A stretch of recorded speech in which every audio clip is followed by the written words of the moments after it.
जगातील सर्वात मोठी शक्ती म्हणजे आईचं प्रेम. प्रस्तुत कविता माय ही कविता कवी स ग पासपोळ यांची आहे.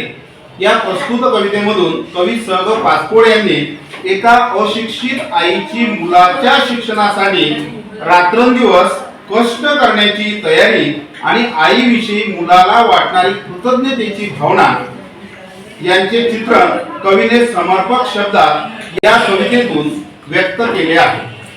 कवितेचं नाव आहे माय आणि कवी आहे स ग पासपोळ. ही कविता आपण बरेचदा ऐकलेली आहे. अतिशय सुंदर अशी कविता आहे. ही कविता मी आता तुमच्या समोर सादर करणार आहे. हंबरून वासराले चाटते जवा गाय, तिच्यामध्ये दिसते मले तवा माही माय. हंबरून वासराले चाटते जवा गाय, तिच्यामध्ये दिसते मले तवा माही माय. फन काट्या चायले माय जाय राणी, पायात नसे वाहन साधी हिंडे अनवाणी.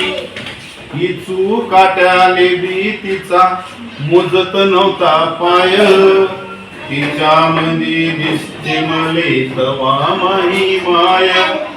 सुट्टीमध्ये जेव्हा मी येत होतो घरी, उष्ण पासन आणून खाऊ घाले नाना परी. करू नको हो करू नको घाई म्हणे पोटभर खाय, तिच्यामध्ये दिसते मले तवा माई माय. बाप महा रोज रावे मायच्या माग टुंग, बस झालं शिक्षण याच घेऊ दे हाती ऋण.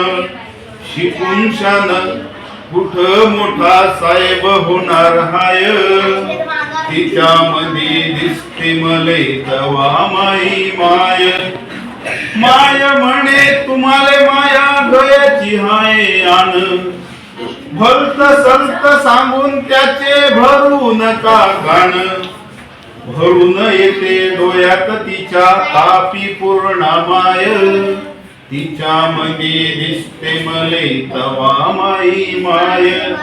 बोलता बोलता एकदा तिच्या डोळ्यात आलं पाणी, बघा बोलता बोलता एकदा तिच्या डोळ्यात आलं पाणी.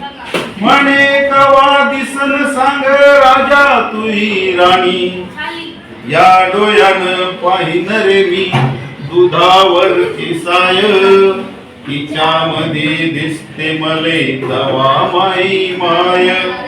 म्हणून वाटते मले तुही भराव सुखान ओटी, पुन्हा एकदा जन्म घ्यावा माय तुझ्या पोटी. म्हणून वाटते मले तुही भराव सुखान ओटी, पुन्हा एकदा जन्म घ्यावा माय तुझ्या पोटी. अन ठेवावे माय घट्ट धरून तुझे पाय, तिच्यामध्ये दिसते मले तवा माई माय. हंबरून वासराले चाटते जवा गाय, तिच्यामध्ये दिसते मले तवा माई माय.